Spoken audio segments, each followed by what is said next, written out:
Welcome to 360 Tamil. இன்னைக்கு இந்த வீடியோல ஒரு சூப்பரான பங்களாதேஷி படத்தை பத்தி தான் பார்க்க போறோம். இந்த படத்தோட கதை ரொம்ப டிஃபரெண்டா இருக்கும். ஆக்சுவலா இந்த படத்தோட முடிவுல ரெண்டு ட்விஸ்ட் வச்சிருப்பாங்க. ஒரு ட்விஸ்ட்டை கூட நீங்க கெஸ் பண்ண வாய்ப்பு இருக்கு. ஆனா வர ரெண்டு ட்விஸ்ட்டை நீங்க கண்டிப்பா கெஸ் பண்ண மாட்டீங்க. அப்படி கெஸ் பண்ணீங்கன்னா நான் கெஸ் பண்ணிட்டேன்றதா சொல்லுங்க.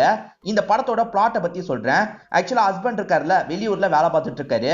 ஒய்ஃபை பொறுத்த வரைக்கும் படுத்த படுக்கையா இருக்க மாமியாரை பாத்துக்கிற நிலைமையில இருக்காங்க. அந்த சைடு ஹஸ்பண்ட் வேலை பார்க்குற இடத்துல ஒரு பொண்ணை லவ் பண்றாரு. அதுதான் அவருக்கு ஒய்ஃப் இருக்காங்க. இதை தாண்டியும் வேற ஒரு பொண்ணை லவ் பண்ணிட்டு இருக்காரு.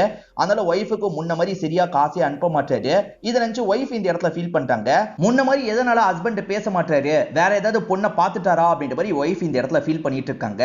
இதுக்கப்புறம் இந்த கதையில என்ன மாதிரியான விஷயம்லாம் நடக்குதுன்றதை எக்ஸ்பிளனேஷனை பார்த்து நீங்க தெரிஞ்சுக்கோங்க. படத்தோட டைட்டில நான் கீழே கொடுக்குறேன், பார்க்கணும்னு நினைக்கிறவங்க பார்த்துக்கோங்க. எக்ஸ்பிளனேஷனுக்குள்ள போறதுக்கு முன்னாடி வீடியோக்கு ஒரு லைக் போடுங்க. எக்ஸ்பிளனேஷன் பிடிச்சிருந்ததுன்னா ஐபோன் ஒரு ஆப்ஷன் இருக்கும், அதை பண்ணுங்க. அப்பதான் உங்களை மாதிரி பார்க்குற நிறைய பேர்கிட்ட இந்த வீடியோ கொண்டு போய் காட்டும். மேற்கொண்டு பேசி டைம் வேஸ்ட் பண்ணாம நம்ம நேரடியா எக்ஸ்பிளனேஷனுக்குள்ள போயிடலாம். இந்த படத்தோட ஸ்டார்டிங் சீனே ஒரு கிராமத்தை நமக்கு காட்டுறாங்க. கிரகணம் நடக்கிறதுன்னு சொல்லுவாங்க பாத்தீங்களா, அதாவது சூரியன் மறையறதை யாருமே பார்க்க கூடாதுன்ற மாதிரி சொல்லுவாங்க. வெளியே இருக்க மனநலம் பாதிக்கப்பட்டவர் மட்டும் அதை உட்காந்து வேடிக்கை பார்த்துட்டு இருக்காரு. ஆனா மத்தவங்க இருக்காங்கல்ல, அதெல்லாம் பார்க்க கூடாது அப்படின்ற மாதிரி வேகமா வீட்டுக்குள்ள போயிடுறாங்க. நிறைய பேர் கடையெல்லாம் கூட அடைச்சிடுறாங்க. இங்க பெரும்பாலும் முஸ்லிம்ஸ் தான் இருப்பாங்க. இப்ப குரான்லாம் படிச்சிட்டு இருக்காங்க, பிரேயர்லாம் பண்ணிட்டு இருக்காங்க. இந்த மாதிரி பண்ற ஒருத்தங்களை நமக்கு காட்டுறாங்க. அவங்களோட பேரு ரசியா அப்படின்றது. இந்த ரசியாவும் ஜன்னல் வழியா எட்டி பார்த்துட்டு இருக்காங்க. அப்ப படுத்த படுக்கையா இருக்க மாமியார் இந்த விஷயத்தை கவனிக்கிறாங்க. இந்த நேரத்துல வெளியெல்லாம் வேடிக்கை பார்க்க கூடாது, நீ முதல்ல நமாஸ் பண்ணு அப்படின்ற மாதிரிலாம் சொல்லிட்டு இருக்காங்க. ஆனா மருமகளுக்கு மாமியாரை கவனிச்சு கவனிச்சு ரொம்ப டயர்டா இருக்கு போல. ஏன்னா மாமியாரை பொறுத்த வரைக்கும் எந்திரிக்கலாம் முடியாது. அவங்க பாத்ரூம் போனோம்னா கூட அங்கதான் போவாங்க. அதை கிளீன் பண்ற வேலையெல்லாம் இந்த மருமக தான் பண்ணணும். அதே மாதிரி ஹஸ்பண்டை விட்டு பிரிஞ்சு இருக்கிறதும் இவங்களுக்கு கஷ்டமா இருக்கு. ஹஸ்பண்ட் வெளியூர்ல வேலை பார்க்கறாரு, எப்பயாவது மட்டும் தான் வருவார் போல. ஹஸ்பண்ட் வந்து ரொம்ப நாள் ஆச்சு அப்படின்ற மாதிரிலாம் இவங்க ஃபீல் பண்ணிட்டு இருக்காங்க.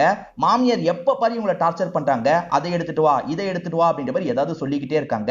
அதெல்லாம் யோசிச்சு பார்த்து இந்த இடத்துல ரசியா ஃபீல் பண்ற மாதிரி நமக்கு காட்டுறாங்க. நான் ஒரு கிரகணம் நடக்கிறதா சொன்ன பாத்தீங்களா, அது அடுத்த கொஞ்ச நாள் நடக்க போகுது அப்படின்ற மாதிரி தான் நியூஸ்ல எல்லாம் சொல்லிட்டு இருக்காங்க. அப்படியே கட் பண்ணி யூசுப்னு ஒருத்தரை காட்டுறாங்க. ரசியான்னு ஒருத்தங்களை காமிச்சாங்கல்ல, அவங்களோட ஹஸ்பண்டா தான் இந்த யூசுப் இருப்பாரு. இவரை பொறுத்த வரைக்கும் ஒரு பணக்கார பெரியவருக்கு கேர்டேக்கர் மாதிரி எல்லா வேலையும் பண்ணிட்டு இருக்காரு. இப்ப அவருக்கு கால்ல மசாஜ் தான் பண்ணிட்டு இருக்காரு. அப்ப இந்த பெரியவரோட பையன் கிட்ட இருந்து கால் வந்துகிட்டே இருக்கு. இந்த பெரியவர் எடுக்கவே மாட்டாரு. இந்த பெரியவருக்கு பையனை சுத்தமா பிடிக்காது போல. அப்ப இந்த யூசுப் இருக்கார்ல, பையன் இத்தனை வாட்டி கால் பண்றாருல, எடுத்து பேசலாம்ல அப்படின்ற மாதிரி கேட்கிறாரு. நீ அவனுக்கு சப்போர்ட்டிவா பேசுறியா அப்படின்ற மாதிரி பெரியவரும் இந்த இடத்துல கோவப்படுறாரு. பெரியவருக்கு பையனை பிடிக்காம இருக்கிறதுக்கு ஒரு காரணம் இருக்கு. பையன் எப்ப பாரு ட்ரக்னு எடுத்துட்டு இருக்கான். அதே மாதிரி நிறைய காசை தேவையில்லாம செலவு பண்ணிட்டு இருக்கான். பொறுப்புன்றது சுத்தமா இல்ல. அதனாலதான் அப்பா பையன் கிட்ட பெருசா பேசாம இருக்காரு. இந்த வீட்டு பக்கமே வராதுன்ற மாதிரிலாம் சொல்லியிருக்காரு. இப்ப கூட பையன் காசு கேட்கறதுக்காக தான் திரும்ப திரும்ப கால் பண்ணிட்டு இருக்கான் போல. ஹீரோ கொஞ்சம் சப்போர்ட் பண்ணி பேசுறாருல, அவனுக்குலாம் சப்போர்ட் பண்ணி என்கிட்ட பேசாது அப்படின்ற மாதிரி இந்த பெரியவர் கொஞ்சம் கோவப்படுறாரு. சரி சரி நான் பேசல அப்படின்ற மாதிரி யூசுஃபும் இவரோட வேலையெல்லாம் பண்ணிட்டு இருக்காரு. இவருக்கு சமையல் பண்றது, சாப்பாடு வைக்கிறது, பாத்திரத்தெல்லாம் கழுவுறதுன்னு எல்லா வேலையும் யூசுப் தான் பண்ணிட்டு இருக்காரு அப்படின்றது நமக்கு தெரிய வருது. இன்னைக்கு சம்பள நாளா இருக்கும். இப்ப அந்த பெரியவரா இந்த இடத்துக்கு வான்ற மாதிரி கூப்பிடுறாரு.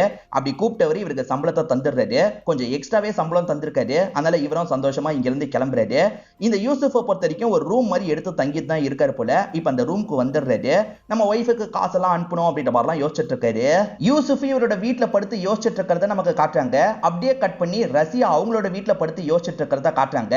இப்ப காலையில சமயம் இவர் இருக்காரு பாத்தீங்களா, காசு போடுறதுக்கு போனோம் அப்படின்ற மாதிரி காசெல்லாம் எடுத்து வச்சிட்டு இருக்காரு. இவர் செலவுக்கு கொஞ்சம் காசு எடுத்துக்கிறாரு, மீதிய ஒய்ஃபுக்கு அனுப்பணும்ன்ற மாதிரிலாம் யோசிக்கிறாரு.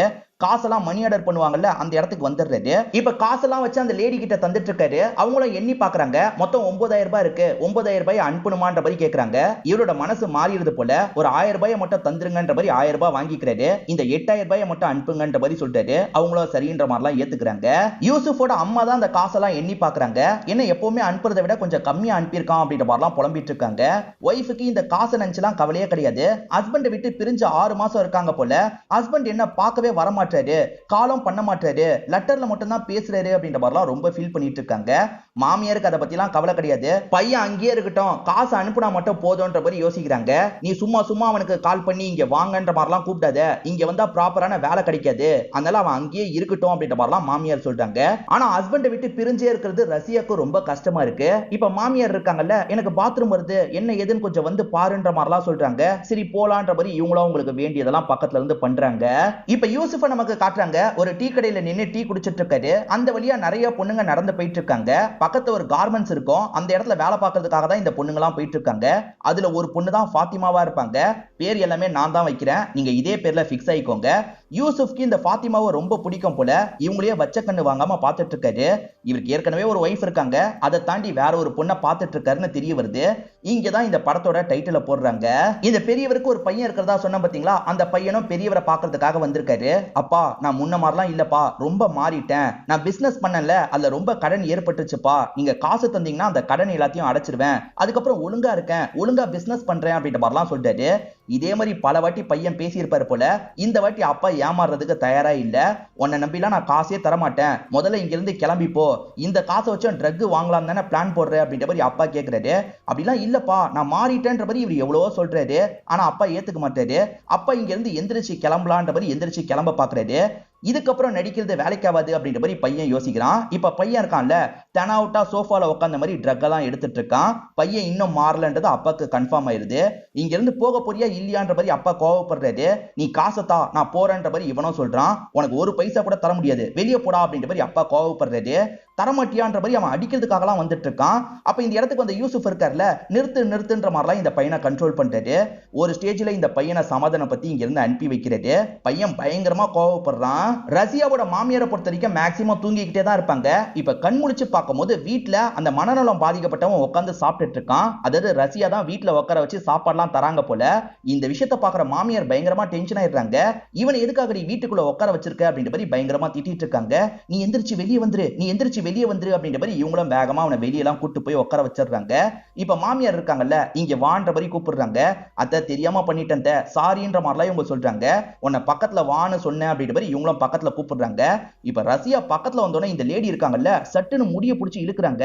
அத்தை வலிக்குதுத்த, அத்தை வலிக்குதுத்த அப்படின்ற மாதிரிலாம் இவங்க சொல்றாங்க. அதை பத்திலாம் கொஞ்சம் கூட கவலைப்படாம நிறைய முடிய பிச்சு சிரிக்கிறாங்க. பயங்கரமா இவங்க கொடுமைப்படுத்துவாங்க அப்படின்றது தெரிய வருது. இப்பயே இப்படி கொடுமைப்படுத்துறாங்கன்னா நடக்கும் போது எவ்வளவு கொடுமைப்படுத்தி இருப்பாங்கன்னு யோசிச்சுக்கோங்க. இப்ப ஃபாத்திமா எப்பவுமே போல கார்மெண்ட்ஸ்ல வேலை பார்க்கறதுக்காக ஃப்ரெண்டு கூட பேசிக்கிட்டே போயிட்டு இருக்காங்க. அதை யூசுஃபும் ஒரு இடத்துல நின்னு பார்த்துட்டு இருக்காரு. இந்த சீனை பார்க்கும்போது அவ வயசு என்ன, உன் சைஸ் என்னன்ற டைலாக் தான் எனக்கு மைண்ட்ல வந்தது. இப்ப இந்த பொண்ணு இருக்காங்கல்ல, கார்மெண்ட்ஸ்ல வேலை எல்லாம் பார்த்துட்டு இருக்காங்க. அப்போ உன்னை மேனேஜர் கூப்பிடுறாரு அப்படின்ற மாதிரி ஒருத்தர் சொல்றாரு. இவங்களுமே மேனேஜர் ரூமுக்கு வராங்க. மேனேஜர் ரூம்ல பார்த்தா ஓனருமே இருக்காரு. ஓனரே மேனேஜர் கிட்ட பேசும்போது இந்த பொண்ணை பத்தி தெரிய வந்திருக்கும். இந்த பொண்ணு ஒரு நாள் கூட லீவ் போட்டிருக்க மாட்டாங்க. இதை தாண்டி இந்த பொண்ணு தச்ச பீஸ் இருக்கு பாத்தீங்களா, எந்த ஒரு பிரச்சனையும் இல்லாம சூப்பரா இருக்கும். அதனால தான் ஓனர் பாராட்டுறதுக்காக இந்த இடத்துக்கு வர வச்சிருக்காரு. இதே மாதிரி தொடர்ச்சியா வேலை செய்யுமா, இப்படிதான் இருக்கணும் அப்படின்ற மாதிரிலாம் பயங்கரமா பாராட்டிட்டு இருக்காரு. இவங்களும் சந்தோஷமா வேலையெல்லாம் முடிச்சுட்டு வீட்டுக்கு வந்துடுறாங்க. இவங்க வீட்டுக்கு வரும்போது இம்ரான் அப்படின்றவன் இருக்கான் பாத்தீங்களா, ஃப்ரெண்டு கூட சேர்ந்த மாதிரி இவங்க வீட்டுல உட்காந்துட்டு இருக்கான். இவங்க அம்மா கிட்ட பேசிட்டு இருக்கான். இந்த இம்ரானை பொறுத்த வரைக்கும் இந்த ஏரியால ரவுடி மாதிரி சுத்திட்டு இருக்கான். அதாவது பொலிட்டிக்கல் பார்ட்டிக்கு ஹெல்ப் பண்ற வேலை எல்லாம் பண்ணிட்டு இருக்கான். சீக்கிரமே அந்த பொலிட்டிக்கல் பார்ட்டியில பேசி எனக்குன்னு ஒரு சீட்டை வாங்கிடுவேன், பெரிய ஆளா மாறிடுவேன், நீ என்ன கல்யாணம் பண்ணிக்கிட்டா சந்தோஷமா இருக்கலான்ற மாதிரிலாம் சொல்றான். ஆனா சுத்தமா ஃபாத்திமாக்கு இவனை பிடிக்கவே பிடிக்காது. முதல்ல இங்க இருந்து கிளம்பு அப்படின்ற மாதிரிலாம் சொல்லிட்டு இருக்காங்க. இவன் நிறைய ஸ்வீட் பாக்ஸ் எல்லாம் இங்க வாங்கி தந்திருப்பான். அந்த ஸ்வீட்டை எடுத்து சாப்பிடு அப்படின்ற மாதிரிலாம் சிரிச்சுக்கிட்டே இங்க இருந்து கிளம்ப போறான். அப்ப இவங்க இருக்காங்கல்ல, அந்த ஸ்வீட் பாக்ஸ் எடுத்து நீயே எடுத்துட்டு போ அப்படின்ற மாதிரி தூக்கி எறிறாங்க. இவனுக்கு கொஞ்சம் அசிங்கமா போயிருது. உன்னை கவனிச்சுக்கிறேன் அப்படின்ற மாதிரி கோவமா இங்க இருந்து கிளம்புறான். அப்ப கூட வந்த ஃப்ரெண்ட் இருக்கான்ல, ஸ்வீட் பாக்ஸை எதுக்கு விட்டுட்டு போனோம், அதை எடுத்துக்கலாம் அப்படின்ற மாதிரி கீழே விழுந்த ஸ்வீட் எல்லாம் எடுத்துட்டு இருக்கான். யூசுஃப் எப்பவுமே போல இவரோட வேலைக்கு கிளம்பிட்டு இருக்காரு. அப்போ ஒரு புறா காயப்பட்ட மாதிரி இருக்கிறதே கவனிக்கிறாரு. அதாவது கால்ல அடிப்பட்ட மாதிரி அந்த புறா இருக்கு, பறக்கிறதுக்கு கஷ்டப்படுது. பேசாம நம்மளே இதை வளர்த்தா என்னன்ற மாதிரி யோசிக்கிறாரு. முதல்ல காயத்துக்கு மருந்தெல்லாம் போடுறாரு. அதுக்கப்புறம் இவரே வளர்க்க ஆரம்பிக்கிறாரு. அப்படியே கட் பண்ணி அந்த பெரியவரோட பையனை நமக்கு காட்டுறாங்க. இவன் ஃப்ரெண்டு கூட சேர்ந்த மாதிரி ட்ரக் எல்லாம் எடுத்துட்டு இருக்கான். அதாவது காசு கிடைக்காம இருக்குல்ல, அதை பத்திலாம் இந்த ஃப்ரெண்டு கிட்ட புலம்பிட்டு இருக்கான். அந்த ஃப்ரெண்டுமே உன்னோட அப்பாவோட வயசு என்னன்னு கேட்கறான். 70 75 இருக்கும்ன்ற மாதிரி இவன் சொல்றான். அப்பாவோட வயசு கூட இவனுக்கு எக்ஸாக்டா தெரியல. அதுக்கு அந்த ஃப்ரெண்ட் இருக்கான்ல, இன்னும் கொஞ்ச நாள்ல அந்த பெருசே செத்து போயிடும், அப்படி இல்லைன்னா நீயே அந்த பெருசை போட்டு தள்ளிடு, அதுக்கப்புறம் காசெல்லாம் உனக்கு தானே அப்படின்ற மாதிரிலாம் ஏத்தி விடுறான். ஆமால, பேசாம அப்பாவோட கதையை நம்மளே முடிச்சா என்னன்ற மாதிரி இந்த பையனும் இந்த இடத்துல யோசிக்க ஆரம்பிக்கிறான். யூசுஃப் எப்பவுமே போல பொறுப்பா அவரோட வேலையெல்லாம் பார்த்துட்டு இருக்காரு. அப்படியே கட் பண்ணி ரசியாவை நமக்கு காட்டுறாங்க. ரசியா மார்க்கெட்ல பொருள்லாம் வாங்குறதுக்காக வரும்போது ஒரு லேடி பேச்சு கொடுக்குறாங்க. என்னடி உன் ஹஸ்பண்ட் இந்த ஊர் பக்கமே வர மாதிரி தெரியல, என்னாச்சு அப்படின்ற மாதிரிலாம் கேட்கறாங்க. இல்ல வேலையில கொஞ்சம் டைட்டா இருக்கிறதுனால வரல அப்படின்ற மாதிரிலாம் இவங்க சொல்றாங்க. ஆனா இந்த லேடி இருக்காங்கல்ல, பாத்துடி ஏதாவது அஃபேரா இருக்க போது, இந்த மாதிரிதான் நிறைய நடக்குது அப்படின்ற மாதிரிலாம் ஏத்தி விடுறாங்க. இவங்க இந்த விஷயத்த சொன்னதுல இருந்து ரஷ்யாவோட மைண்டுக்குள்ள அதுதான் ஓடிட்டு இருக்கு. ஹஸ்பண்ட் வேற ஏதாவது ஒரு பொண்ணை பார்த்திருப்பாரான்ற மாதிரிலாம் யோசிக்கிறாங்க. இந்த யூசுப் ஒரு நாள் கூட மிஸ் பண்ண மாட்டாரு. தினமும் அவங்கள பாக்குறதுக்காக வெயிட் பண்றாரு. அவங்க பெருசா இவரை நோட்டே பண்ண மாட்டாங்க. ஃப்ரெண்ட்ஸ் கூட பேசிக்கிட்டே நடந்து போயிட்டு இருக்காங்க. ஏற்கனவே இம்ரான் ஒருத்தன் வீட்டுக்கு வந்து பிரச்சனை பண்ணா பாத்தீங்களா, அவன் ஃப்ரெண்ட்ஸ் கூட சேர்ந்த மாதிரி டீ தான் குடிச்சிட்டு இருக்கான். இவங்க கிராஸ் பண்ணி போகும்போது இவங்களை கெலாட்டா பண்ற மாதிரிலாம் பேசிட்டு இருக்கான். இவங்களுமே கோவப்பட்டு பதிலுக்கு அவங்க கிட்ட வாக்குவாதம் பண்ணிட்டு இருக்காங்க. அடிக்கிற மாதிரிலாம் கையை ஓங்கிட்டு இருக்காங்க. ஆனா பக்கத்துல இருக்க ஃப்ரெண்ட்ஸ் இருக்காங்கல்ல, எதுக்கடி தேவையில்லாத பிரச்சனை வேணான்ற மாதிரிலாம் தடுத்துட்டு இருக்காங்க. அவன் இதை வச்சும் பயங்கரமா கிண்டல் பண்ணி அனுப்பி விடுறான். இது எல்லாத்தையும் பாக்குற ஹீரோக்கு கோவம் வருது. அவன் ஏதாவது பண்ணணும்ன்ற மாதிரி யோசிக்கிறாரு. ஆனா அவன் அளவுக்கு ஹீரோக்கு சண்டை போட தெரியாது. அப்ப அவனுக்கு பக்கத்துல ஒரு பெரிய கல் இருக்கிறத நோட் பண்ணிட்டாரு. இப்ப ஹீரோக்கு ஒரு ஐடியா கிடைச்சிருது. இப்ப ஹீரோ இருக்காரு பாத்தீங்களா, அந்த வழியா நடக்கிற மாதிரி நடந்து வராரு.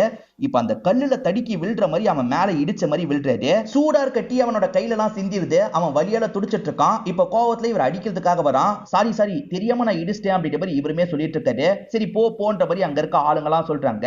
ஆனா இந்த இம்ரானுக்கு பயங்கரமா டென்ஷன் ஆயிருது. இப்படி பண்ணிட்டானே அப்படின்ற மாதிரிலாம் புலம்பிட்டு இருக்காரு. இப்ப ரஷ்யா லெட்டர் எழுதுறத நமக்கு காட்டுறாங்க. முன்னெல்லாம் அடிக்கடி கால் பண்ணி பேசுவீங்க, இப்ப எதுக்கு கால் கூட பண்ண மாட்டீங்க, லெட்டர் மட்டும் தான் போடுறீங்க, உங்களை பார்க்கணும் போல இருக்குங்க, நீங்க சீக்கிரமா ஊருக்கு வாங்க அப்படின்ற மாதிரிலாம் அழுதுகிட்டே லெட்டரை எழுதுறாங்க. இவங்களோட கண்ணீர்லாம் அந்த லெட்டர்ல விழுந்துட்டு இருக்கிறத நமக்கு காட்டுறாங்க. அப்படியே கட் பண்ணி ஹீரோ அந்த லெட்டரை படிக்கிற மாதிரி காட்டுறாங்க. படிக்கிறவர் பயங்கரமா இந்த இடத்துல ஃபீல்லாம் பண்ணிட்டு இருக்காரு. அப்பதான் ஒரு பையன் இருக்கான் பாத்தீங்களா, இவர் கூட சேர்ந்து ஸ்டே பண்றதுக்காக இந்த இடத்துக்கு வந்திருக்கான். அந்த பையனுமே இந்த பெட்டை நான் எடுத்துக்குவான்ற மாதிரி கேட்டுட்டு இருக்கான். ஆனா ஒய்ஃபோட லெட்டரை பத்தியே இவர் யோசிச்சுட்டு இருக்காரு. கொஞ்ச நேரம் கழிச்சு தான் சுதாரிச்சு இந்த பையன் கிட்ட பேச ஆரம்பிக்கிறாரு. ஆமாப்பா இந்த பெட்டை நீ எடுத்துக்கோ அப்படின்ற மாதிரிலாம் அந்த பையன் கிட்ட பேசிடுறாரு. இப்ப வெளியே வந்து பார்க்கும்போது ஒரு பூனை இருக்குல்ல, இந்த புறாவை கடிக்கிறதுக்கு ட்ரை பண்ணிட்டு இருக்கு. புறாவை இவர் கீழே வச்சிருக்காருல, இதுக்கப்புறம் கீழே வைக்க கூடாது, மேல வச்சிடணும் அப்படின்ற மாதிரி யோசிக்கிறாரு. இப்ப அந்த கூண்டு எடுத்து மேலலாம் வச்சிட்டு இருக்காரு. இங்க இருந்து போன்ற மாதிரி அந்த பூனையெல்லாம் விரட்டி விட்டுட்டு இருக்காரு. இந்த ஃபாத்திமா ஒரு கார்மெண்ட்ஸ்ல வேலை பார்த்துட்டு இருக்காங்கல்ல, அந்த கார்மெண்ட்ஸ்ல ஒரு செக்யூரிட்டி இருப்பாரு. அந்த செக்யூரிட்டி கிட்ட இவங்க நல்லாவே பேசுறாங்க. இது எல்லாத்தையும் நம்ம ஹீரோ கவனிச்சுக்கிறாரு. இப்ப நைட்டு நேரம் அந்த செக்யூரிட்டியை ஃபாலோ பண்ணி இவர் போயிட்டு இருக்காரு. அந்த செக்யூரிட்டிக்கு லைட்டா பயம் வந்துருது. இவன் ஏதாவது பண்ண போறான்ற மாதிரி யோசிக்கிறாரு. எல்லாரும் வாங்க வாங்கன்ற மாதிரி கத்த ஆரம்பிச்சிடுறாரு. இப்ப பக்கத்துல இருக்க எல்லாருமே இந்த இடத்துக்கு வந்துடுறாங்க. யாரா நீ, இந்த பெரியவரை என்னடா பண்ண பார்த்த அப்படின்ற மாதிரிலாம் கேட்டுட்டு இருக்காங்க. ஆனா நம்ம ஹீரோ இருக்கார்ல, இவர்கிட்ட பேசுறதுக்காக தான் வந்தேன், என்ன விடுங்கன்ற மாதிரிலாம் சொல்லிட்டு இருக்காரு. இவர்கிட்ட ஆயுதம்லாம் எதுவுமே இல்லைன்றத ஆளுங்களோ புரிஞ்சுக்கிறாங்க. அந்த பெரியவரும் நீங்க போங்கப்பா நாங்க பேசிக்கிறோம் அப்படின்ற மாதிரி சொல்லிட்டாரு. எல்லாருமே கிளம்பி போயிடுறாங்க. உனக்கு என்னதான் வேணும்ன்ற மாதிரி பெரியவர் உட்கார வச்சு பேச ஆரம்பிக்கிறாரு. இப்ப ஹீரோவும் விஷயத்த சொல்லிட்டாரு. எனக்கு அந்த ஃபாத்திமா பொண்ணை ரொம்ப பிடிச்சிருக்கு, அந்த ஃபாத்திமாவை நான் லவ் பண்றேன், அவளை பார்த்து பேசுற அளவுக்கு எனக்கு தைரியம் வரல, அதனால எனக்காக நீங்க சில விஷயங்களை பண்ண முடியுமான்ற மாதிரி கேட்கிறாரு. அதாவது இவர் ஏதாவது வாங்கி தந்தா போய் தரணும்ன்ற மாதிரி சொல்லிட்டாரு. அவ என்ன ரியாக்ஷன் கொடுக்குறா, அவளோட ரியாக்ஷன் எப்படி இருக்குன்றதை எனக்கு கொஞ்சம் சொன்னா நல்லா இருக்கும்ன்ற மாதிரியும் சொல்லிட்டாரு. சரிப்பா நான் சொல்றேன்ற மாதிரி இந்த பெரியவரும் ஏத்துக்கிறாரு. ரஷ்யா கிட்ட ஏற்கனவே ஒரு லேடி பேசினாங்கல்ல, அவங்க வீட்டுல பேசுறதுக்காக வந்திருக்காங்க. அந்த கிளவி தூங்கிருச்சான்ற மாதிரி கேக்குறாங்க. தூங்கிட்டாங்கன்ற மாதிரி ரஷ்யா சொல்லிட்டாங்க. இந்த கிளவி இருக்கிற வரைக்கும் நீங்க ரெண்டு பேர் சேர்ந்து இருக்கிறது கஷ்டம் தான் அப்படின்ற மாதிரி அந்த லேடி சொல்லிட்டாங்க. இப்பெல்லாம் நிறைய பேருக்கு அஃபேர் ஏற்படுது. அந்த வீட்டை எடுத்துக்கோ, அவளோட புருஷனோ வெளியூருக்கு வேலைக்காக போனா, வேற ஒருத்தைய கல்யாணம் பண்ணி செட்டில் ஆயிட்டான், அதனால நீ தான் கொஞ்சம் சூதானமா இருந்துக்கணும் அப்படின்ற மாதிரிலாம் அட்வைஸ் பண்றாங்க. ரஷ்யாவும் சரின்ற மாதிரி ஏத்துக்கிறாங்க. இந்த செக்யூரிட்டி பெரியவர் இருக்கார்ல, யாரோ உனக்கு தர சொல்லி தந்தாங்கம்மா அப்படின்ற மாதிரி ஃபாத்திமா கிட்ட அந்த வலையில தந்துடுறாரு. இதை தாண்டி ஒரு லெட்டரும் தந்தாரு அப்படின்ற மாதிரி லெட்டரை எடுத்து தராரு. யாருக்கிட்ட இருந்து வந்ததா இருக்கும்ன்ற மாதிரி இவங்களுமே லெட்டரை பிரிச்சு படிக்கிறாங்க. உங்களை எனக்கு ரொம்ப பிடிக்கும், ஆனா நேர்ல வந்து பேசுறதுக்கு எனக்கு ரொம்ப தயக்கமா இருக்கு அப்படின்ற மாதிரிலாம் நம்ம ஹீரோ எழுதியிருக்காரு.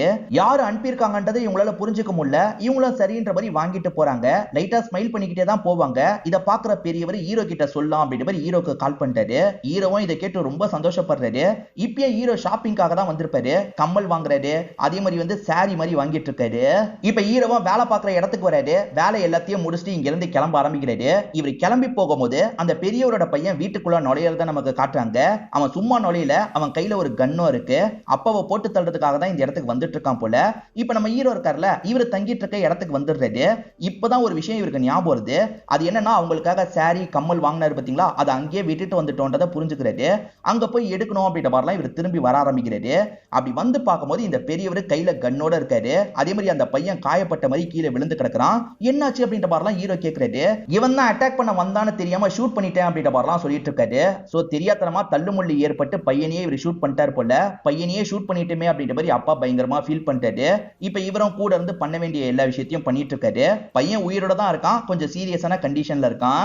அந்த ஃபாத்திமாவோட ஓனர் இருக்காரு பாத்தீங்களா, கடைக்கு வந்திருப்பாரு. அப்படி வந்தவர் ஃபாத்திமா கிட்ட பேச ஆரம்பிக்கிறாரு. என்னம்மா எல்லாம் ஓகே தானே, ஏதாவது பிரச்சனைனா என்கிட்ட சொல்லுன்ற மாதிரி கேக்குறாரு. அந்த இம்ரான் தான் எப்ப பாரு பிரச்சனை கொடுத்துட்டு இருக்கான், அவனை பத்தி சொல்லாமா அப்படின்ற மாதிரி இவங்க யோசிக்கிறாங்க. வேணாம் இவர்கிட்ட சொல்லி எதுக்கு தேவையில்லாத பிரச்சனை, நம்மளே ஹேண்டில் பண்ணிக்கலாம்ன்ற மாதிரி யோசிக்கிறாங்க. அதெல்லாம் ஒரு பிரச்சனையும் இல்லன்ற மாதிரி அனுப்பி வச்சிடுறாங்க. இப்ப ஃபாத்திமா வேலையெல்லாம் முடிச்சுட்டு கிளம்பிட்டு இருக்கும் போது அந்த செக்யூரிட்டி இருக்கார்ல, திரும்பி அந்த நபர் உனக்காக ஒரு கிஃப்ட தந்துட்டு போனாருமா அப்படின்ற மாதிரி கிஃப்ட தராரு. இவங்களுமே பாக்குறாங்க, பார்த்தா சாரி தான் இருக்கு. இப்பயும் கவிதை மாதிரிலாம் எழுதி இருக்காரு. அதை பாக்குற இவங்களுமே லைட்டா ஸ்மைல் எல்லாம் பண்றாங்க. அது யாருன்றது இவங்களுக்கு தெரியல. அப்படி தெரியலனாலும் லைட்டா இவங்களுக்கு பிடிக்க ஆரம்பிச்சிருது. இவங்க ஸ்மைல் பண்றதை பார்த்து செக்யூரிட்டியும் ஸ்மைல் பண்ணிட்டாரு. ஹீரோக்கு கால் பண்ணி சொல்றாரு. இப்ப அந்த மனநலம் பாதிக்கப்பட்டவர் இருக்காரு பாத்தீங்களா, இந்த ரசியாவோட வீட்டுக்குள்ள வந்துட்டு இருக்காரு. இவர் வீட்டுக்குள்ள நுழைஞ்சு வரத மாமியார் பார்த்து பயங்கரமா கடுப்பாயிடுறாங்க. இவன் பாட்டுக்கு வீட்டுக்குள்ள நுழைஞ்சு வரானே அப்படின்ற மாதிரி கத்தலாம் ஆரம்பிக்கிறாங்க. முதல்ல வெளியே போடான்ற மாதிரிலாம் சொல்லிட்டு இருக்காங்க. ரசியா இருக்காங்கல்ல, நீ எதுக்குடா உள்ள வந்த, வெளியே வந்து உட்காரு, உனக்காக நான் சாப்பாடு எடுத்து வச்சிருக்கேன் உட்காருன்ற மாதிரி இவங்களுமே உட்கார வச்சு அவனுக்கு சாப்பாடுலாம் பரிமாறிட்டு இருக்காங்க. சாப்பிட்டுட்டு இருக்கும் போது அவன் இருக்கான் பாத்தீங்களா, இவங்களோட கம்மலை காமிச்சிட்டு இருக்கான். இவன் எதுக்கு கம்மலை காட்டுறான் அப்படின்ற மாதிரி இவங்களுமே கம்மலை தொட்டு பாக்குறாங்க. அது கையோட வந்துருது. அதாவது இவங்களோட கம்மல் உடைஞ்சிருக்கு. அச்சச்சோ, ஹஸ்பண்ட் தந்த கம்மல் உடைஞ்சு போயிருச்சு அப்படின்ற மாதிரி இவங்க பயங்கரமா ஃபீல் பண்றாங்க. அப்படியே கட் பண்ணி இவங்க ஹஸ்பண்ட் யூசுப் நமக்கு காட்டுறாங்க. அவர் அந்த பொண்ணுக்கு தரதுக்காக ஒரு கம்மல் வாங்கினாரு பாத்தீங்களா, அந்த கம்மல் எல்லாம் பார்த்துட்டு இருக்காரு. இந்த கம்மல் எப்படி இருக்குன்ற மாதிரி அந்த புறா கிட்ட எல்லாம் இவர் பேசிட்டு இருக்காரு. அந்த பெரியவரோட பையன் முடியாம இருக்கான்னு சொன்னா பாத்தீங்களா, இப்போ ஓரளவுக்கு தேறி வந்துடுறான். அப்பா கிட்ட பேசணும்னு நினைக்கிறான். சரி அவங்க ரெண்டு பேர் பேசிக்கிட்டோம், நம்ம எதுக்கு இடைஞ்சலாம் அப்படின்ற மாதிரி ஹீரோ யோசிக்கிறாரு. நான் கிளம்புறேன் அப்படின்ற மாதிரி இவங்க கிட்ட சொல்லிட்டு கிளம்பிடுறாரு. அந்த பையனுமே பண்ண தப்புக்காக மன்னிப்பு கேட்கிறான். இதுக்கப்புறம் கண்டிப்பா ட்ரக்கை நான் எடுக்கவே மாட்டேன்ப்பா அப்படின்ற மாதிரிலாம் ஃபீலிங்கா சொல்றான்.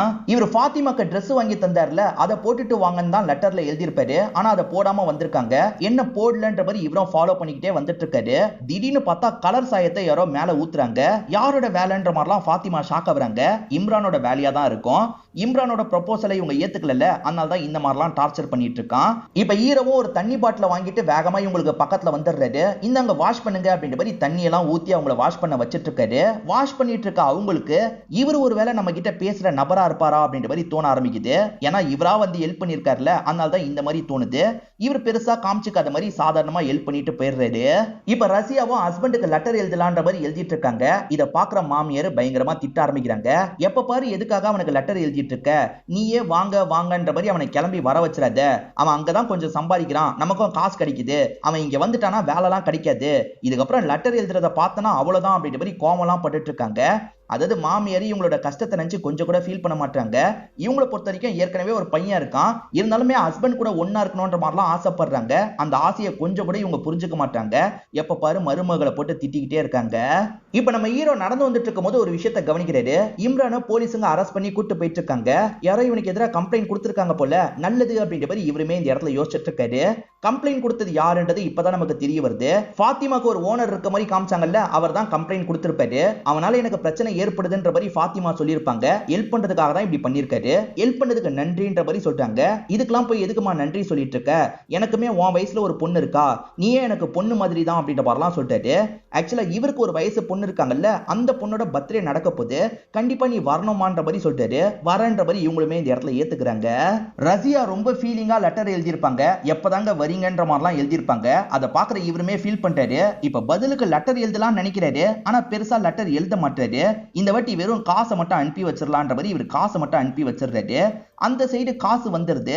இவங்களுமே காசெல்லாம் கூட பெருசா கண்டுக்க மாட்டாங்க. லெட்டர் வந்திருக்கான்னு பாக்குறாங்க. ஹஸ்பண்ட் கிட்ட இருந்து லெட்டரே வரலன்னு தெரிய வருது. இது மட்டும் தான் வந்ததான்னு கேக்குறாங்க. ஆமாமா காசு மட்டும் தான் வந்திருக்கு போல அப்படின்ற மாதிரி அவர் சொல்லிட்டாரு. ஹஸ்பண்ட் அப்ப லெட்டரே நமக்கு எழுதலையா அப்படின்ற மாதிரி இவங்களும் ஃபீல் பண்றாங்க. காசெல்லாம் கொஞ்சம் கீழே போட்டுறாங்க. வேலையை முடிச்சு கிளம்பிட்டு இருக்க ஃபாத்திமா இருக்காங்கல்ல, எப்பவுமே நீங்க தானே தருவீங்க, இப்ப நான் தரேன், இந்த லெட்டரை எப்படியாவது அவர்கிட்ட சேர்த்துருங்க அப்படின்ற மாதிரிலாம் இந்த செக்யூரிட்டி கிட்ட ஒரு லெட்டரை தந்துட்டு போறாங்க. இப்ப ஈர வேலையை முடிச்சுட்டு வீட்டுக்கு வரும்போது ஒரு விஷயத்தை பார்த்து ஷாக் ஆயிடுறாரு. ஆக்சுவலா இவர் ஒரு புறாவை வளர்த்தாரு பாத்தீங்களா, அந்த கூண்டை யாரோ கீழே வச்சிருக்காங்க போல. சோ பூனை கடிச்சு சாப்பிட்டு இருக்கு. அநியாயத்துக்கு பூனை சாப்பிடுச்சிருச்சு அப்படின்ற மாதிரி இவரும் ஃபீல் பண்ணிட்டாரு. அந்த புறா சரியானதுக்கு அப்புறமே பறக்க விட்டுருக்கணும்ன்ற மாதிரிலாம் யோசிக்கிறாரு. இப்ப இந்த இடத்த வாஷ் பண்ணிட்டு இருக்காரு. அப்பன்னு பார்த்து செக்யூரிட்டி இந்த இடத்துக்கு வராது. என்னப்பா இப்படி சோகமா இருக்கன்ற மாதிரி செக்யூரிட்டி கேக்குறாரு. இந்த மாதிரி நடந்துருச்சு, அதனால தான் ஃபீலிங்கா இருக்கன்ற மாதிரி இவரும் சொல்லிட்டாரு. பரவாயில்லப்பா, உனக்கு ஒரு சந்தோஷமான நியூஸ் கிடைச்சிருக்கு, அந்த பொண்ணு உனக்கு ஒரு லெட்டர் தந்திருக்கான்ற மாதிரி சொல்லிட்டாரு. என்ன சொல்றீங்கன்ற மாதிரி ஹீரோ ரொம்ப ஆச்சரியப்படுறாரு. இந்தாப்பா லெட்டர் அப்படின்ற மாதிரி செக்யூரிட்டியும் லெட்டரை தந்துடுறாரு. ஹஸ்பண்ட் கிட்ட இருந்து பதில் லெட்டர் வரோன்ற மாதிரிலாம் இவங்க யோசிச்சிருப்பாங்க. வரல, அதை நினைச்சு பயங்கரமா ஃபீல் பண்ணிட்டு இருக்காங்க. இப்ப ரசியா மாமியார் கிட்ட பேசுறதுக்காக வந்துடுறாங்க. அத்தை, அவர்கிட்ட இருந்து பதில் லெட்டரே வரல, பேசாம நானும் பையனும் போய் ஒரு எட்டு பார்த்துட்டு வந்துட்டுமா அப்படின்ற மாதிரி கேக்குறாங்க. இதை கேட்கிற மாமியார் செம்மையா டென்ஷன் ஆயிடுறாங்க. நீ கிளம்பி போயிட்டனா என்ன யாரு பாத்துப்பா, நீ என்ன பாத்துக்கிற வேலையை மட்டும் பண்ணு, அவன் வரப்ப வரட்டும், உன்னால கொஞ்ச நாள் கூட காம எண்ணத்தை கண்ட்ரோல் பண்ணி வச்சுக்க முடியாதா அப்படின்ற மாதிரி ரொம்ப மோசமா பேசிட்டு இருக்காங்க. இதை நினைச்சு ரசியாவும் இந்த இடத்துல ஃபீல் பண்ணி அழுகுறாங்க. இப்ப நம்ம ஹீரோவை காட்டுறாங்க. ஹீரோவும் அந்த பொண்ணு என்னதான் லெட்டர்ல எழுதியிருக்கான்ற மாதிரி படிக்க ஆரம்பிக்கிறாரு. நீங்க எதுக்காக என் முன்னாடி வரதுக்கு தயங்குறீங்கன்றது எனக்கு தெரியல.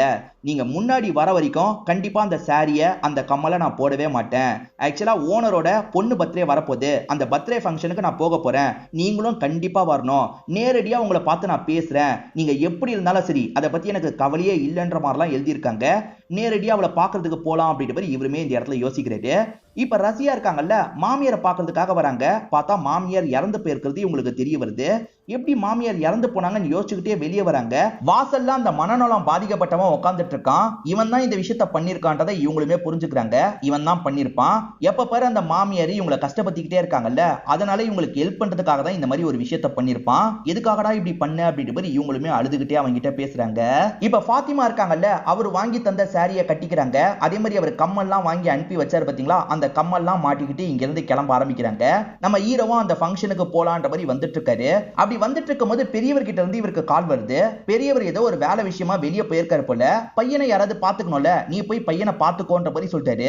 இவர் முக்கியமான வேலை இருக்குன்னு சொல்லிட்டாரு. அதை மீறியும் பெரியவர் வர சொல்லிட்டாருல, சரி நம்ம பெரியவரை பாக்குறதுக்கு போலாம், கொஞ்சம் லேட்டா போனாலும் பிரச்சனை இல்லை அப்படின்ற மாதிரி இவருமே இங்க இருந்து கிளம்புறாரு. ரசியாவோட மாமியார் இறந்து போன மாதிரி காமிச்சாங்க பாத்தீங்களா, செய்ய வேண்டிய இறுதி சடங்கு எல்லாத்தையும் இவங்க செஞ்சிடறாங்க. இதுக்கப்புறம் இருக்கிறதுக்கான அவசியம் இல்லைல்ல, நம்ம ஹஸ்பண்டை பாக்குறதுக்காக அந்த இடத்துக்கே கிளம்பிடலாம் அப்படின்ற மாதிரி பையனை கூப்பிட்டு இவங்களுமே இங்க இருந்து கிளம்புறாங்க. அப்படியே கட் பண்ணி நம்ம ஹீரோவை காட்டுறாங்க. ஹீரோ அந்த பையனை பார்க்கறதுக்காக ஹாஸ்பிட்டலே வெயிட் பண்றாரு. நேரம் போய்கிட்டே இருக்கு. அந்த பெரியவருக்கும் கால் பண்ணி பாக்குறாரு. வந்துடுறேன்னு அந்த பெரியவர் சொல்லிட்டாரு. ஆனா டைம் பாட்டுக்கு போய்கிட்டே இருக்கு. ஓனருக்காக வெயிட் பண்ணி இவர் ஒரு ஸ்டேஜ்ல தூங்கவே ஆரம்பிச்சிடுறாரு. அப்பதான் போன் கால் மூலியமா இவருக்கு ஒரு தகவல் தெரிய வருது. அதாவது ஃபாத்திமா இருக்காங்கல்ல, ரேப் செய்யப்பட்டிருக்காங்க. இதை தாண்டி அதை தாங்கிக்க முடியாம தற்கொலையும் பண்ணிருக்காங்க. ஃபாத்திமா இப்ப உயிரோட இல்லைன்றது இவருக்கு தெரிய வருது. இவர் பயங்கரமா ஷாக் ஆயிடுறாரு.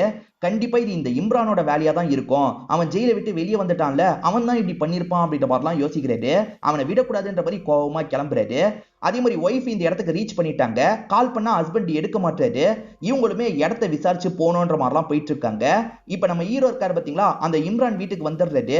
நீ தானே இந்த விஷயத்த பண்ண அப்படின்ற மாதிரி அவனை போட்டு பயங்கரமா அடிச்சிட்டு இருக்காரு. ஒரு ஸ்டேஜ்ல கழுத்து நெரிச்சு சாவடிக்கிறதுக்கு பாக்குறாரு. அப்படி சாவடிக்கலாம் நினைக்கும் போது கரெக்டா செக்யூரிட்டி இந்த இடத்துக்கு வந்துடுறாரு. இவன் இந்த விஷயத்த பண்ணலப்பா அப்படின்ற மாதிரி சொல்லிட்டாரு. இவன் பண்ணலனா யாரோட வேலை அப்படின்ற மாதிரி ஹீரோ ஒரு பார்வை பாக்குறாரு. அந்த செக்யூரிட்டியும் உண்மையை சொல்லிட்டாரு. அது என்னன்னா, ஒரு பெரியவரோட ஃபங்க்ஷனுக்காக தானே அவங்க போனாங்க, அந்த பெரியவர் தான் எல்லை மீறி நடந்திருப்பாரு. பர்த்டே பார்ட்டியை விட்டு எல்லாருமே போனதுக்கு அப்புறம் இந்த பொண்ணு கிட்ட எல்லை மீறி நடந்திருப்பாரு. பொண்ணுன்ற மாதிரிலாம் சொல்லியிருப்பாரு. ஆனா அவரே இப்படி ஒரு விஷயத்த பண்ணிருக்காரு. இது அந்த பொண்ணுமே எதிர்பார்த்திருக்க மாட்டாங்க. அவர் எல்லை மீறி நடந்துட்டார்ல, அதை தாங்கிக்க முடியாம வீட்டுக்கு போனவங்க தற்கொலை பண்ணி இறந்து போயிருப்பாங்க. இதுதான்ப்பா நடந்திருக்கு, அவன் போய் இப்படி பண்ணிட்டான்ப்பா அப்படின்ற மாதிரி செக்யூரிட்டி சொல்லிட்டாரு. இதை கேட்கிற ஹீரோவுமே ரொம்ப ஷாக் ஆயிடுறாரு. இப்ப சோகமா அவங்கள பாக்குறதுக்காக வீட்டுக்கிட்ட வந்துட்டு இருக்காரு. இப்ப ஃபாத்திமாக்கான இறுதி சடங்கெல்லாம் அங்க பண்ணிட்டு இருக்காங்க. இவருமே ஒரு ஓரமா நின்னு பார்த்துட்டு இருக்காரு. அதே மாதிரி அந்த பெரியவருக்கு எதிராக கம்ப்ளைண்ட் வந்திருக்கும். அந்த பெரியவரை அரெஸ்ட் பண்ணி கூட்டு போறாங்க. இப்ப ஃபாத்திமாவோட பாடியை இங்க இருந்து கொண்டு போயிட்டு இருக்காங்க. இவரும் கூடலாம் நடந்து போயிட்டு இருக்காரு. அவங்களோட பாடியை பார்த்து அழுதுகிட்டே தான் இங்க இருந்து போயிட்டு இருக்காரு. அப்படியே கட் பண்ணி இவருமே வீட்டுக்கு வர மாதிரி நமக்கு காட்டுறாங்க. அப்படி வீட்டுக்கு வரும்போது ஒய்ஃபும் பையனும் சேர்ந்த மாதிரி அந்த இடத்துல உட்காந்துட்டு இருக்காங்க. இப்ப ஒய்ஃபுமே இவர் வந்து நிக்கிறத கவனிக்கிறாங்க. அப்படி கவனிச்ச ஒய்ஃப் ஹஸ்பண்டை பார்த்து கட்டி பிடிப்பாங்கன்னு பார்த்தா அதுதான் கிடையாது. நீங்க யாருன்ற மாதிரி கேக்குறாங்க. நீ தான் ரசியாவா, நான் உன் ஹஸ்பண்டோட ஃப்ரெண்டுமான்ற மாதிரி இவர் சொல்றாரு. ஓஹோ, நீங்க தான் லெட்டர்லாம் எழுதுவீங்களா, கொஞ்ச நாளா ஹஸ்பண்ட் போனே பண்ணல, எதனாலன்னு தெரிஞ்சுக்கிறதுக்காக தான் இந்த இடத்துக்கு வந்திருக்கேன் அப்படின்ற மாதிரிலாம் இவங்க சொல்லிட்டு இருக்காங்க. இப்ப இவருமே என்ன சொல்றதுன்னு தெரியாம முடிச்சிட்டு இருக்காரு. இப்ப ரசியா இருக்காங்கல்ல, என் மாமியார் கூட இறந்து போயிட்டாங்க, இதுக்கப்புறம் அவர் கூட இருக்கலான்றதுக்காக தான் வந்திருக்கன்ற மாதிரி மேற்கொண்டு பேசுறாங்க. இவருக்கும் எப்படி இந்த விஷயத்த சொல்றது அப்படின்றது தெரியாம முழிச்சிட்டு இருக்காரு. ஒரு ஸ்டேஜ்ல விஷயத்த சொல்லிட்டாரு. அதாவது இவரோட ரூம்மேட்டா ஒருத்தர் இருந்தாரு பாத்தீங்களா, அவர் இறந்தே போயிருப்பாரு. ஆக்சுவலா புதுசா ஒரு ரூம்மேட் பையன் வந்த மாதிரி காமிச்சாங்கல்ல, அதுக்கு முன்னாடி வேற ஒருத்தர் இருந்திருப்பாரு. அவருக்கு எழுத படிக்கலாம் தெரியாது. இவரை வச்சுதான் லெட்டர்லாம் எழுதுவாரு. அதாவது ஒய்ஃபுக்கு இவரை வச்சுதான் லெட்டர்லாம் எழுதுவாரு. அதனால அவங்களோட ஃபேமிலி நிலவரம் எல்லாமே நம்ம ஹீரோக்கும் தெளிவா தெரியும். இவரோட வருமானம் இல்லனா ஃபேமிலி கஷ்டப்படுவாங்கன்றது தெரிஞ்சுதான் இவர் ஹெல்ப் பண்ணலாம்ன்றதுக்காக இவரோட வருமானத்தெல்லாம் அனுப்பி வச்சிருப்பாரு. நம்மளுக்கு ஹஸ்பண்ட் ஒய்ஃப்ன்ற மாதிரியே ஏமாத்திருப்பாங்க. உண்மையிலே இவங்க 2 பேர் ஹஸ்பண்ட் அண்ட் ஒய்ஃப்லாம் கிடையாது. ரஷ்யாவோட உண்மையான ஹஸ்பண்ட் இருக்கார்ல, ஃபேக்டரியில ஒரு தீ விபத்து ஏற்பட்டிருக்கும். அதுல மாட்டி இறந்து போயிருப்பாரு. அதை சொல்லாம இவர் தான் மறைச்சிருப்பாரு. ஹஸ்பண்ட் இறந்து போயிட்டாருன்னு தெரிஞ்சோன்னா இவங்களும் பயங்கரமா ஃபீல் பண்றாங்க. ஒரு பையன் வேற இருக்கான், ஹஸ்பண்ட் இல்லாம நான் என்ன பண்ணுவேன்ற மாதிரிலாம் ஃபீலிங்கா புலம்பிட்டு இருக்காங்க. இப்ப இவருமே ஒரு சைடு புலம்பிட்டு இருக்காரு. ஆக்சுவலா இவரு சில விஷயங்களை பண்ணாம இருந்தா வேற மாதிரி நடந்திருக்கும்ன்ற மாதிரிலாம் யோசிக்கிறாரு. உதாரணத்துக்கு அந்த பறவையோட கால் சரியானதுக்கு அப்புறமே நான் பறக்க விட்டுருக்கணும், நான் அங்க வச்சு தப்பு பண்ணிட்டேன், அதனால தான் பூனை கையால அது இறந்து போயிருச்சு. அதே மாதிரி அந்த பர்த்டே பார்ட்டிக்கு நான் கரெக்டான டைமுக்கு போயிருந்தா இந்த மாதிரி நடந்திருக்காது, வேற மாதிரி நடந்திருக்கும், எல்லாம் ஏன் தப்பு தான் அப்படின்ற மாதிரிலாம் புலம்பிட்டு இருக்காரு. ரஷ்யாவும் ஹஸ்பண்ட் இறந்து போயிட்டாரு, இதுக்கப்புறம் பையனை வச்சுட்டு நம்ம என்ன பண்ண போறோம்ன்ற மாதிரி யோசிக்கிறாங்க. அதே மாதிரி ஹீரோ இருக்கார்ல, நம்ம நேசிச்ச பொண்ணு அவளும் நேசிக்க ஆரம்பிக்கும் போது இறந்து போயிட்டாலே அப்படின்ற மாதிரி ஒரு பக்கம் ஃபீல் பண்ணிட்டாரு. 2 பேருமே மாத்தி மாத்தி புலம்பிட்டு இருக்கிறத நமக்கு காட்டுறாங்க. கிரகணம் இந்த நாள் ஆரம்பிச்சு இந்த நாள் முடியும்ன்ற மாதிரி சொன்னாங்க பாத்தீங்களா, அது இந்த நாள் தான் போல. இப்ப கிரகணம் முடிகிற மாதிரிலாம் நமக்கு காமிச்சிட்டு இருக்காங்க. இதோடயே இந்த படத்தோட கதையை முடிச்சிடுறாங்க. எண்டிங்ல 2 ட்விஸ்ட் வரும்னு சொன்ன பாத்தீங்களா, அதுல ஒரு ட்விஸ்ட கூட கண்டுபிடிச்சிடலாம். அதாவது அந்த பெரியவர் தான் தப்பு பண்ணிருப்பாரு, இம்ரான் தப்பு பண்ணிருக்க மாட்டான்றதை கெஸ் பண்ணிருக்கலாம். ஆனா இவங்க 2 பேர் ஹஸ்பண்ட் அண்ட் ஒய்ஃப்ன்றதை நான் கெஸ் பண்ணல. நீங்க கெஸ் பண்ணீங்களா இல்லையான்றதை சொல்லுங்க. கண்டிப்பா உங்க எல்லாருக்குமே இந்த படம் பிடிச்சிருக்கும் நம்புறேன். பிடிச்சிருந்ததுன்னா லைக் பண்ணுங்க, கமெண்ட் பண்ணுங்க, மறக்காம 360 தமிழ் சேனலை சப்ஸ்கிரைப் பண்ணுங்க. தொடர்ச்சியா இந்த மாதிரி வீடியோக்கள் வந்துகிட்டே தான் இருக்கும்.